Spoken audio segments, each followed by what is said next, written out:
Good morning दोस्तों। आज है ऋषिकेश में मेरा तीसरा दिन और आज अपने टाइम से मैं काफ़ी जल्दी उठ जाता हूँ क्योंकि आज मैं जाने वाला हूँ एक ऐसी गुफा में जिसे one of the most powerful cave कहा जाता है। अब ऐसा क्यों है, इसी चीज़ का पता लगाने के लिए मैं जल्दी से फ्रेश होकर अपना सामान समेटकर हॉस्टल से निकल पड़ता हूँ। और बाहर निकलते ही ऋषिकेश का ये सवेरा बहुत ही खूबसूरत होता है। और वैसे सच कहते हैं ऋषिकेश की सुबह में एक अलग सा एहसास है और वो एहसास मैं फील कर पा रहा था। हालांकि अभी मार्केट तो पूरी तरह से नहीं खुली है, लेकिन फिर भी इन गलियों में घूमते हुए मुझे काफ़ी अच्छा फील हो रहा था। तो हॉस्टल से मैं अपने निकल चुका हूँ तो और अभी मैं जा रहा हूँ वर्ल्ड की सबसे पावरफुल जो केव है। और कल रात को जिन भैया को मैं त्रिवेणी घाट पे मिला था, उन्होंने मुझे रेकमेंड किया था कि भाई अगर यहाँ आए हो और कुछ कवर हो पाए नहीं हो पाए डजेंट मैटर, बट उस केव में ज़रूर जाना। तो भाई मैं अभी जा रहा हूँ वहाँ पे। तो चलो, स्कूटी अपनी यहाँ पे पार्क है, तो चलो फटाफट से निकलते हैं यहाँ से। अब स्कूटी पर बैठ के मैं निकल तो पड़ा था, लेकिन फिर भी कहीं ना कहीं मेरे मन में ये सवाल चल रहा था कि आखिर क्यों मैं एक अनजान व्यक्ति के कहने पर मैं एक अनजान जगह जा रहा हूँ। और फिर मैं सोचता हूँ कि यार बहुत बारी अपने मन की करके देख ली, पर चलो इस बारी डेस्टिनी को उसका अपना काम करने देते हैं।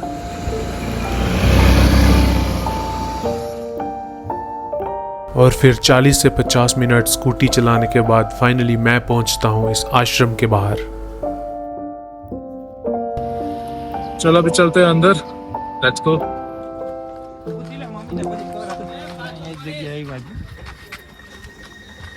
अब यहाँ आकर मुझे पता चलता है कि गुफा तक पहुँचने के लिए मुझे यहाँ से काफ़ी नीचे तक पैदल जाना पड़ेगा।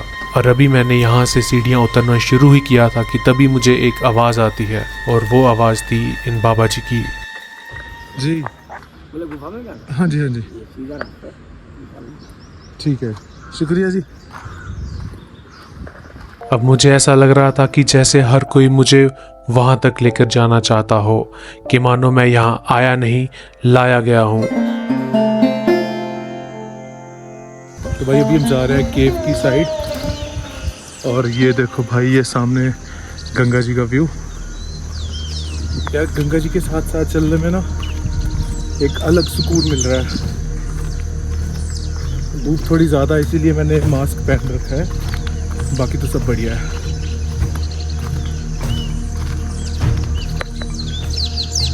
भाई बहुत चल के जाना है यार। और फिर गंगा जी के साथ साथ इस घने जंगल के बीचों बीच इस रास्ते से होते हुए मैं पहुंचता हूं उस गुफा तक, विशिष्ट केव, जिसे विशिष्ट गुफा कहा जाता है। और इसके अंदर जाते ही मानो आप पूरी दुनिया से आउट ऑफ संपर्क हो जाते हो। क्यों, चलो बताता हूं।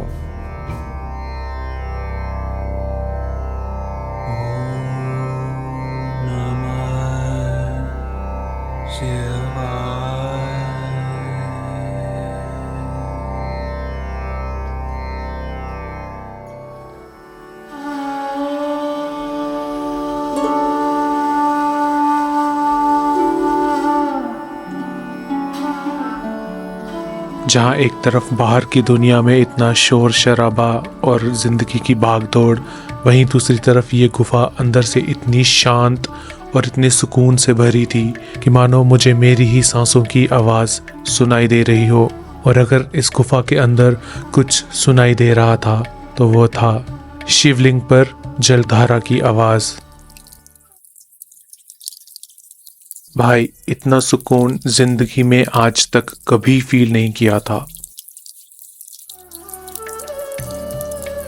कहते हैं महर्षि वशिष्ठ भगवान राम जी के गुरु और भारत के महान सप्तऋषि में से एक थे, पर जब महर्षि के पुत्रों का निधन हो गया तो दुखी होकर उन्होंने गंगा में अपने प्राण त्यागने की कोशिश करी, पर गंगा मैया उनकी जान बचा लेती है।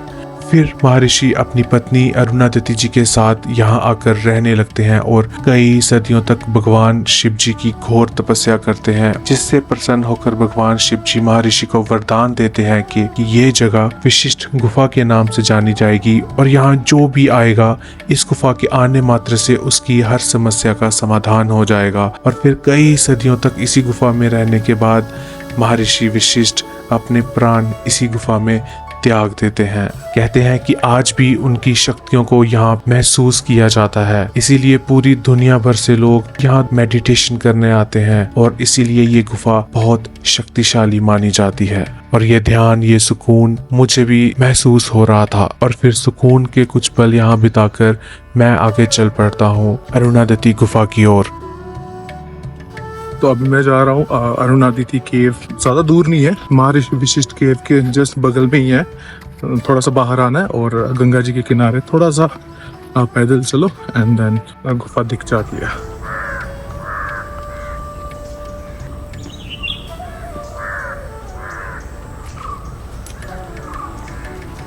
विशिष्ट गुफा से थोड़ी ही दूरी पर स्थित ये अरुणादिति केव। कहते हैं कि जब महर्षि वशिष्ठ अपनी घोर तपस्या में विलीन थे तब उनकी पत्नी माता अरुणादिति जी इसी गुफा में बैठकर भगवान शिव जी की आराधना किया करती थी। और ये जगह बहुत ही ज़्यादा खूबसूरत और पीसफुल है। आप यहाँ पे आके मेडिटेशन कर सकते हो और इस जगह को द केव ऑफ जीसस भी कहा जाता है। अब वो तो मुझे नहीं पता क्यों, पर हाँ ये जगह बहुत ही ज़्यादा खूबसूरत और पीसफुल थी। तो यार मैंने दोनों गुफाओं के दर्शन कर लिए हैं और सच कहूँ ऋषिकेश में बहुत सारे एक्सपीरियंसेस हैं। आप चाहो तो राफ्टिंग कर सकते हो, बंजी जंपिंग कर सकते हो, एडवेंचर स्पोर्ट्स कर सकते हो, मतलब बहुत कुछ है करने के लिए, बहुत कुछ, a lot of things to do here. But यार ये भी एक पहलू है ऋषिकेश का। सच कहूँ तो मैं ये सब सोच के नहीं आया था यहाँ पे कि ऐसे करूँगा वैसे करूँगा। बस मैं सिर्फ एक ही दिन के लिए आया था, वो भी त्रिवेणी घाट पे गंगा आरती के लिए। मतलब मुझे कुछ भी समझ में नहीं आ रहा मैं क्या बोलूँ या क्या बताऊँ आपको। बट यार हाँ, मतलब जिस चीज़ की तलाश में मैं आया था दैट इज़ सुकून, तो हाँ डेफिनेटली मुझे सुकून मिल रहा है और बहुत ज़्यादा मिल रहा है भाई। बहुत नेक्स्ट लेवल एक्सपीरियंस है यहाँ पे, बहुत नेक्स्ट लेवल। और यहाँ से निकलने के बाद मेरे साथ कुछ ऐसा होता है जो मेरे लिए बिल्कुल अजीब और अनएक्सपेक्टेड था। जब मैं वहाँ से वापस अपनी स्कूटी के पास आता हूँ तो तभी एक पंडित जी मुझे वहाँ मिलते हैं, जो बिना कुछ जाने बिना कुछ पूछे मुझे मेरे कई सारे प्रश्नों का उत्तर देते हैं और फिर मुझसे कहते हैं कि तुम बुरे नहीं हो और ना ही तुम्हारा वक्त बुरा है, विश्वास रखना सब ठीक हो जाएगा। और बस इतना कह के वो वहाँ से चले जाते हैं और ये सुन के मेरे मन में ठहराव सा आ जाता है। अब मुझे नहीं पता कि इन गुफाओं में शक्ति है या नहीं, पर हाँ मैं इस जगह से खाली हाथ बिल्कुल नहीं लौट रहा था। और उस शाम ऋषिकेश का ये नज़ारा मुझे और भी ज़्यादा खूबसूरत लग रहा था क्योंकि मैं अंदर से बहुत खुश था। चलो अभी आप भी इस वीडियो पर एक प्यारा सा कमेंट करके जाना और हाँ कल फिर आना, एक नया दिन, नई शुरुआत। हर हर महादेव।